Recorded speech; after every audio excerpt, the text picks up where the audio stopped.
Alright, hello gamers, Muckluck here, and today we are judging the Power DPS Vindicator. How easy is this to pick up? Is the grass greener on the other side? Would you like to play this? Let's find out. As always, this is not a guide. This is me, an experienced Guild Wars 2 player, trying a class I'm not experienced with to tell you how easy it is to pick up and what are my thoughts on it after trying it. So first off, we did Vindicator today.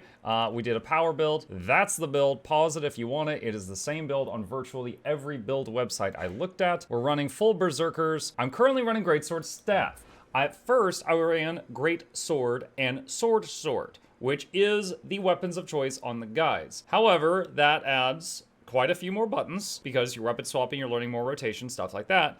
And a bunch of people in chat are like, Muck, if you're struggling with it, you could just run Great Sword and not weapon swap. And it's like a little less damage, but it's really close. And then you can have Staff on the other weapon set and use that for CC, for when you need to CC things. And I tried it, and I got almost the same results. So, just because it was simpler, I went with just Great Sword with Staff. So, I'm basically camping Great Sword most of the time. I'm still legend swapping and all that jazz. And then I'm just going Staff when I've got, like, there's a break bar I need to hit, and then I want to just do the Walk of Shame and come back. By the way, I have called that the Walk of Shame. If you're like fighting a mob and you're like, I'm gonna CC him. There's my CC. Okay, guys, I'm coming back. I'm gonna come back and do some damage. Like that is the Walk of Shame now. I have named that, so you're welcome. Okay, so and we are going to demonstrate that I have at least a basic understanding of this class. So we're gonna F2 to buff our jump. We're gonna throw a spear. We're gonna do a jump. We're gonna do the 5, I guess. We're gonna do the 2. We're gonna do the 3. We're gonna jump again. We're gonna swap to assassin. Impossible odds. We're gonna hit the 2. We're gonna do the F2 again. We're gonna jump again.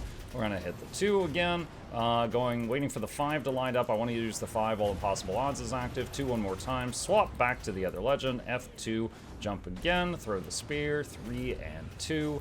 And T is another move that we can use to burn some stuff. And we're gonna do 2 and 3 and F2 and then jump on this and swap to the assassin. Impossible odds to the 5. The 5 is stronger if you do it while impossible odds is active in assassin. And we're at like 34k and it's going down a little bit. So we're just gonna snapshot it right there. And we're just going to hit remove golem respawn. And you start out doing stupid damage, 53k opener, and then, you know, it goes down a bit. Now, not that much, that's me leaving combat, but it does go down a bit. Most of the times when I attack the golem, and I was beating on the golem for like an hour and a half, 2 hours, I would settle, like by the time the golem was dead, around like 30k. So I can say that I was consistently, after an hour or 2 of practice, getting over 30k, sometimes better, like there was like 35 on that attempt, sometimes worse. How did it feel to play? As I said, I started off using Greatsword Swords. Those are fine. And then I swapped to Greatsword Staff, which is certainly more simple. Greatsword Swords, you typically use the swords when you're in assassin stance, and then you swap to the Greatsword when you're in the alliance stance. But with this, you could just use the Greatsword for all of it. There are a number of bars to learn. If you are new to Revenant and you're thinking about playing this, any class can weapon swap their weapon and this bar over here changes. The Revenant can swap what power they're channeling and it changes this bar over here. That is a Revenant thing, okay? However, on top of that, when you're in the alliance stance, you can hit the F3 and change it again between blue and red. To really dumb this down, blue is more about support and saving lives, red is more about violence and taking them. So you're gonna be in red most of the time, but you do have an emergency toolbox in the blue kit if you wish to use it that may help. During the brief time I played it today, I don't think I ever had to go into blue, but there is some cool stuff in there. Talking about the kit and what's available to me, how do you play this? You wanna keep your endurance below full because there are traits that give you bonus damage anytime your endurance is not at 100%. So if I just dodge, there's a big hit. My F2 buffs my next dodge. So if I hit F2 and dodge, 56k, all right? So dodging, keeping this below full is one of your main things. The next thing is, you know, doing damage. If you're in Alliance, the Spear of Archimedes, which summons damage with 6 weeks shipping, and the Nomad's Advance, which is a little roll into the enemy and break their ankles. Both of those are sources of damage that you can drain your energy on. Over here, your 5, your 3, which is a movement skill actually. So if I back up, there's your 3, and the 2. The 2 is a very short cooldown. You can spam that. Those are 2, 3, 5. can all turn your energy into damage. You just, hit those when they light up for damage. Whenever Assassin Stance is available, you swap to Assassin. Over here, it's real simple. You press Impossible Odds. I don't even know what the other 4 buttons do. Don't look at me. That's not entirely true. I know this is Jade Wins. I know this is a huge CC that is almost never available when I need it. So this and this, who knows? So when Impossible Odds is active, every time you do a hit, it does another hit. So it is a huge buff to Greatsword 5, which does like 42 small blows. And then again, you just, 2, 3, 5, and dodge, keep your endurance below full. And then when your energy's almost out, you swap back to the twins.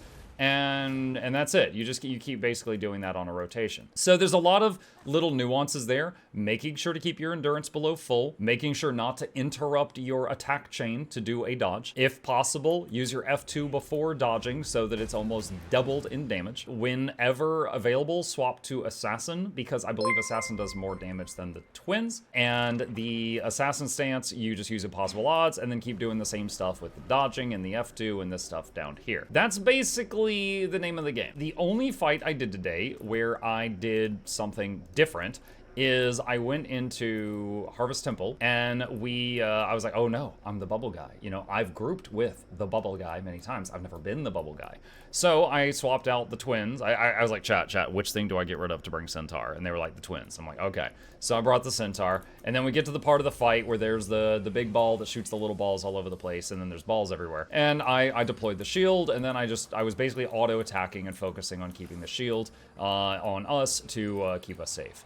And that was it, and it was a huge help, and that was it, and it was a huge help, and I basically did that, so my damage dropped off considerably during that phase, but, it was utility that this class has. Additionally, you can bring Jowlis for, one of the most popular stability sources in the game, the Road. It is not something I ever had to do today, but it is an option available to you. Additionally, some stuff that I never had to use, but they are available. The twins, the Alliance stance, you can also, you go into blue mode. Blue mode is all about support, and it is a popular support in PvP and World v World. It's not used in PvE because it does not give alacrity or quickness, the requirements of a support these days. I will say, as a support enjoyer, some of these skills are really freaking cool. Tree Song targets an area, cures 5 conditions on up to 5 people in that area. That's 25 cleanses, gives them regen, heals them for conditions, and gives them endurance. So hey, here's some dodges. And it's got a 3-second cooldown. Like, this is really freaking cool. I love that. So if you're ever playing this, you got a bunch of condies on you, you could swap to blue mode and just be like, get this crap off me, and then move on with your life. That's really neat. There's a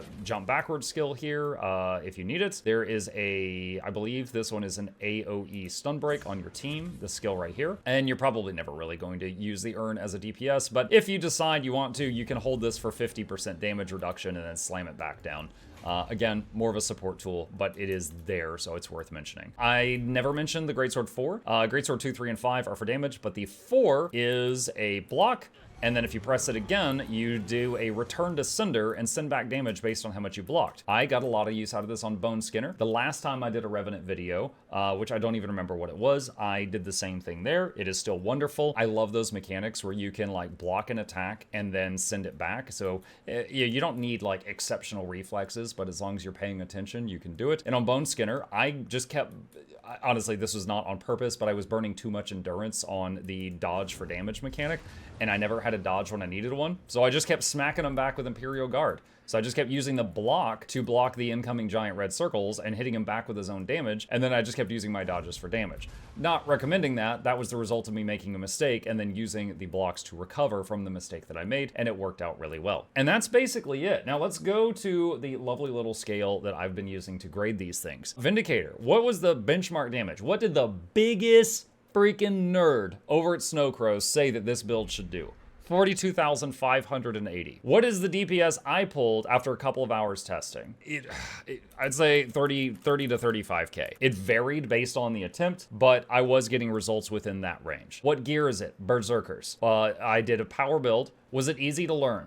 It wasn't bad. If you are doing the 2 swords and great sword build, there's a lot more buttons, a lot more rotation. It's a tiny bit more challenging than what I ended up settling on, but it's not bad. How much CC do you have? Low. So you are in assassin stance, let's say 50% of the time. And that's highballing it, it's probably more like 40. In assassin stance, the elite skill's Jade Winds, which is a pretty big CC, but it costs 50 energy. You see this energy bar?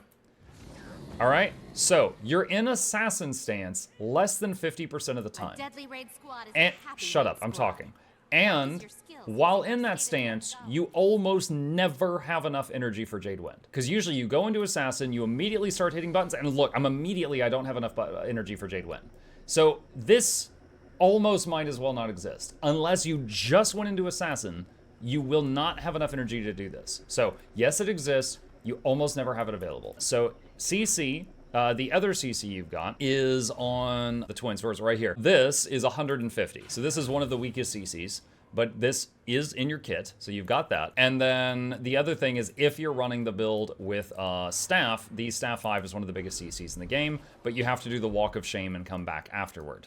So, you know, you do have that.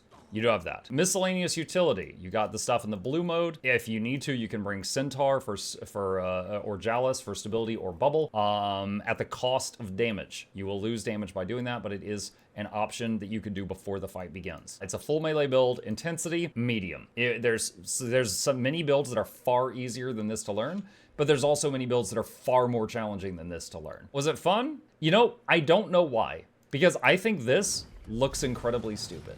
And I do not like the Rev energy system. Like, oh no, I need to heal or stun break. Oh, I can't, I don't have enough energy. You know, I don't like it. But for some reason, I was having a freaking blast. Maybe it's because I'm just really tired right now, but I was truly channeling DPS today. I was like, wow, that guy's downstate. That's a dang shame. You know, I was really going unga bunga. You know, like it's like when I play healers, I have a way to save situations. Right? Bad thing happens, I have something I can do about it. When I play this guy, I can't do anything about it. So my mind was almost free. It was kind of like living in ignorance. Like I was going through the fight. It was just like, you know, it was like life was a roller coaster and I'm just along for the ride. Whatever happens, happens. If that guy stands in the fire, like, wow, that's a damn shame.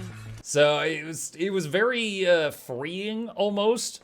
Being this stupid. Like I was just like, look, I smash things, that's all I got. That's all I got. If you're gonna die, you know, that's between you and God. I got nothing I can do for you about that. So I did have a lot of fun. I did. I can't put my finger on why, but I had an absolute blast playing this. Am I gonna play it more? Probably not, because I like my groups to be successful, and I don't think this was bringing a lot of success to my group.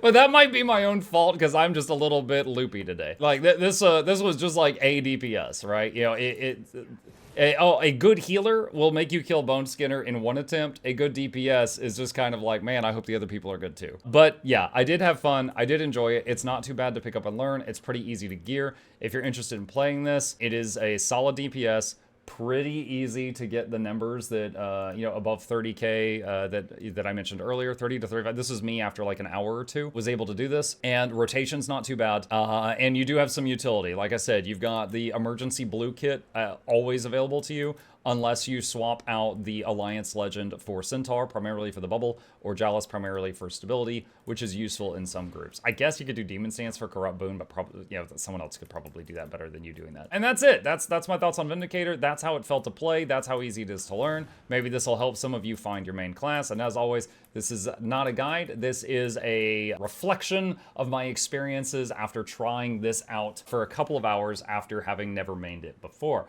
If you got any questions, problems, thoughts, concerns about how I did this wrong, put it in the comment section down below, and I will fight you there.